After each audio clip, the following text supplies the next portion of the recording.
Bonsoir à tous et bienvenue dans l'édition du soir sur BB24.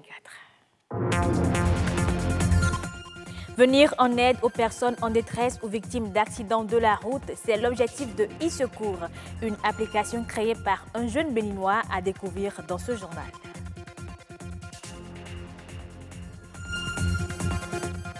Le mariage, il faut s'y préparer avant de s'y engager. Love Power offre un creuset de réflexion aux jeunes couples qui y aspirent. C'est à travers le Festival international des familles.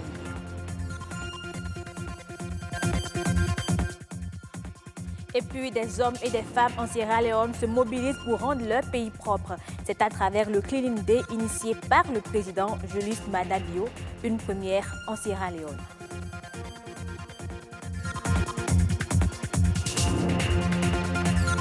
C'est une application créée pour sauver des vies humaines et venir en aide aux personnes en détresse ou victimes d'accidents. L'idée émane d'un jeune entrepreneur qui a déjà été témoin d'un accident de la voie publique. Richard Odrado, c'est lui l'inventeur. Il nous donne plus de précisions au micro de Donatien Falola et Axel Dancy.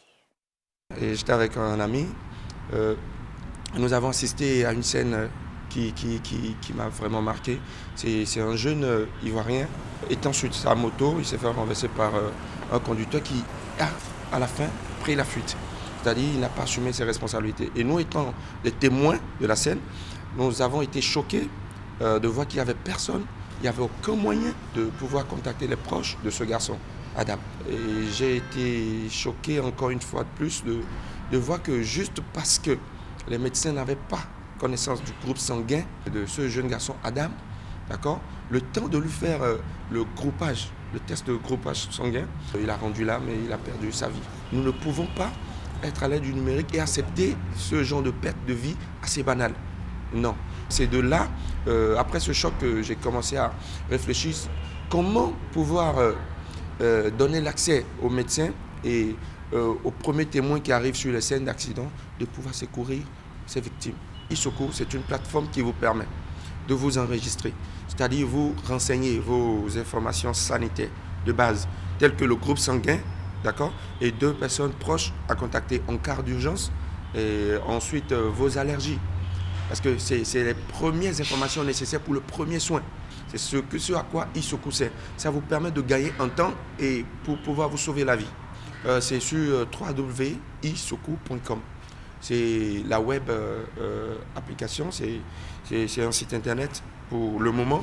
C'est à partir du moteur de recherche qu'il faut entrer le nom de la victime et avoir ces informations une fois enregistrées.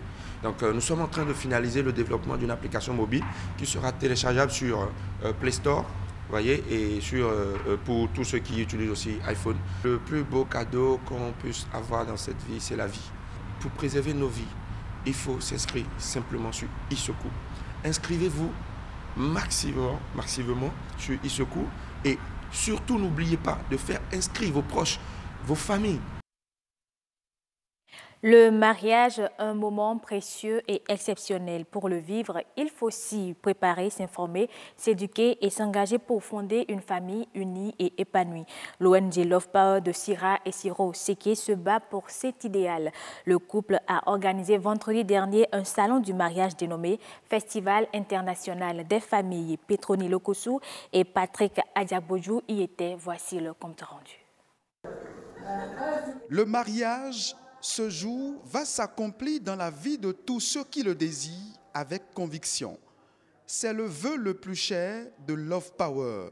Cette ONG a réussi le pari de rassembler autour du Festival international des familles plusieurs jeunes couples pour échanger sur les contraintes de cet engagement solennel. Si l'idée du festival est née depuis 2015, ce n'est qu'en 2017 que les contours de sa mise en œuvre ont été cernés grâce à la rencontre en 2017 à Lomé d'une agence d'événementiel spécialisée dans l'organisation des salons.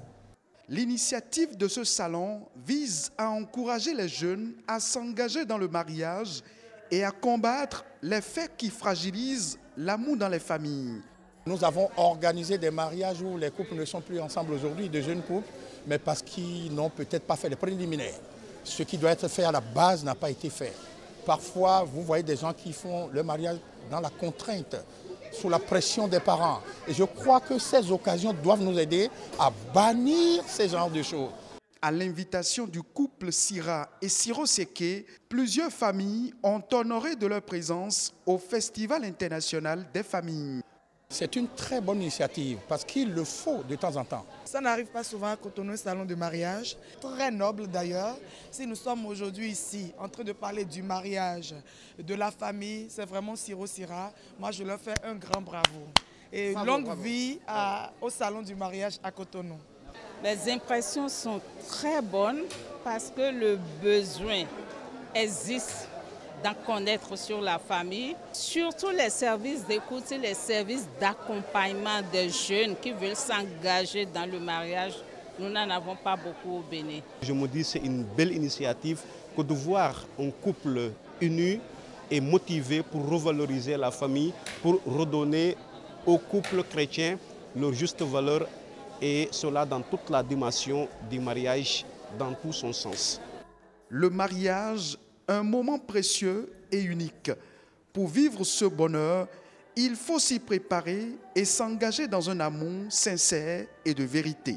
Que les jeunes couples comprennent qu'au-delà de tout ce qu'on organise comme salon, festival et tout, désormais, le Festival international des familles est le bonheur qui s'invite chez eux. Et désormais, on prend en compte les réalités africaines, on prend en compte les défis liés à la famille, on prend en compte les défis liés à la jeunesse et ensemble on peut conjuguer pour des familles épanouies, des familles équilibrées, des familles solides. Pour la restauration des valeurs qui doivent gouverner l'amour dans les couples, l'ONG Love Power veut inciter les jeunes au respect de l'éthique et Sira et Siro Seke n'entendent pas s'arrêter en si bon chemin. Le roller sport est une des disciplines sportives qui hisse actuellement le Bénin en bonne position devant l'Égypte, le Congo et le Sénégal. Cette performance fait de nombreux supporters au sein du public, un élément suffisant pour focaliser les attentions autour du roller sport. Edmond Rumbo, Arnaud Adalia.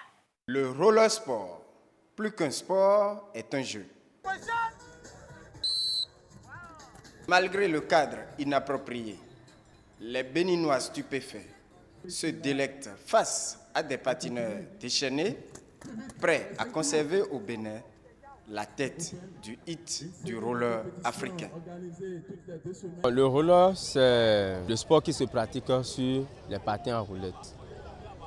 Et quand nous prenons le roller sport, nous avons 10 grandes disciplines érigées en une seule fédération, c'est-à-dire au lieu d'avoir 10 fédérations de roller, le CIO a imposé, comme c'est les patins, tous ceux-là doivent être érigés en une seule fédération.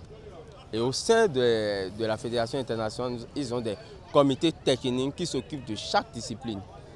Quand nous prenons les 10 disciplines, nous avons les disciplines individuelles et les disciplines collectives. Ce qui veut dire qu'au cours d'une année, on doit participer à 10 championnats d'Afrique et 10 championnats du monde. Les pays ne sont pas si développés dans le roller, ils embrassent les disciplines qu'ils peuvent faire et développent cette discipline. C'est le cas du Bénin. Encore inconnu du grand public, le roller sport fait l'objet d'une fascination inouïe.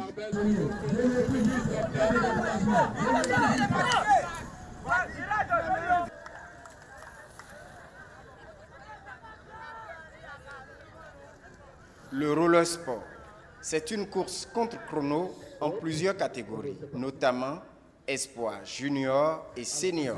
Espoir, c'est les enfants de 7 ans jusqu'à 12 ans.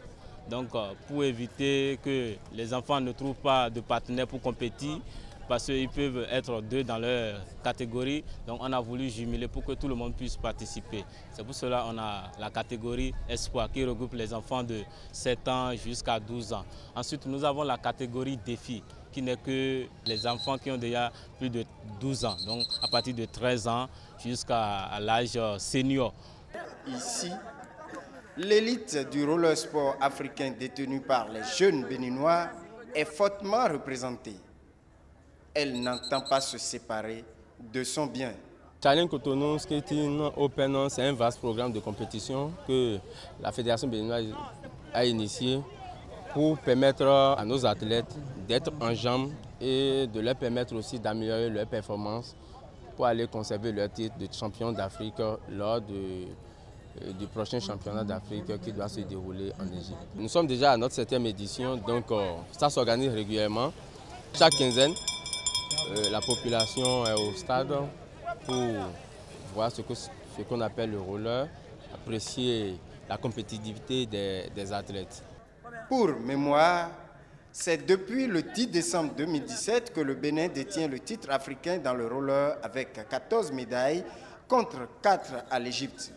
Vu l'ampleur que prend aujourd'hui le roller sport en Afrique, voire au Bénin, des moyens sont vivement attendus face aux défis contemporains. Au Nigeria, la proposition de loi portant congé de paternité initiée par un député dans l'État de Plateau ne verra pas le jour. Le texte suggérait un congé de paternité de 2 semaines à tout travailleur du public ou du privé légalement marié et dont l'épouse viendrait d'accoucher. Les opposants au texte évoquent entre autres raisons les conditions de vie de la population nigériane dont la majorité a encore du mal à subvenir à ses besoins vitaux. De leur avis, les congés de paternité ouvriraient la voie à de nombreuses heures de travail perdu qui réduirait substantiellement le salaire.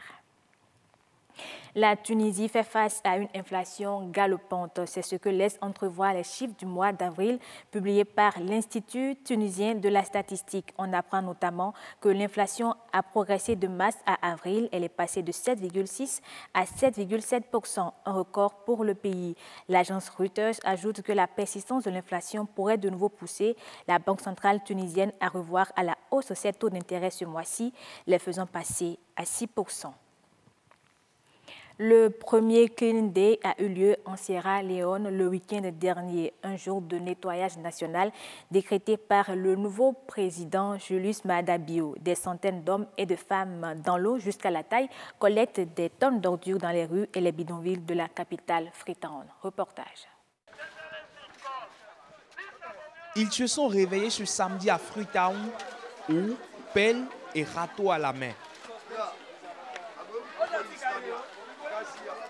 Cette opération de nettoyage de masse, décrétée par le nouveau président Julius Maada Bio, vise à remettre de la propreté dans la capitale sierra-léonaise, l'une des plus insalubres. Le nettoyage est une bonne chose parce que notre pays est vraiment trop sale, surtout ce caniveau-là. Les gens balayent chez eux et jettent leurs détritus dans l'égout. Et pendant la saison des pluies, ça inonde nos maisons. Après ce nettoyage, l'eau pourra s'écouler normalement jusqu'à la mer.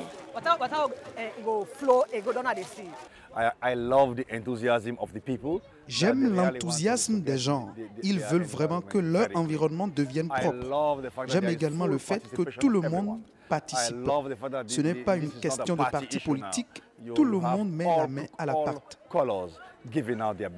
Au cours des 15 dernières années, ce petit pays pauvre d'Afrique de l'Ouest a été touché par 4 inondations majeures. Celle du mois d'avril, accompagnée d'un spectaculaire glissement de terrain aux abords de Freetown, a été la plus meurtrière, avec un bilan officiel de 1141 morts et des dizaines de disparus.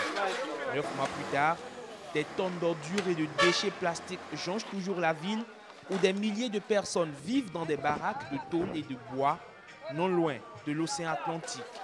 Cette mobilisation civique aura désormais lieu tous les derniers samedis de chaque mois. Fin de ce journal. Merci à vous de l'avoir suivi et bonne suite des programmes sur BB24, la chaîne du développement.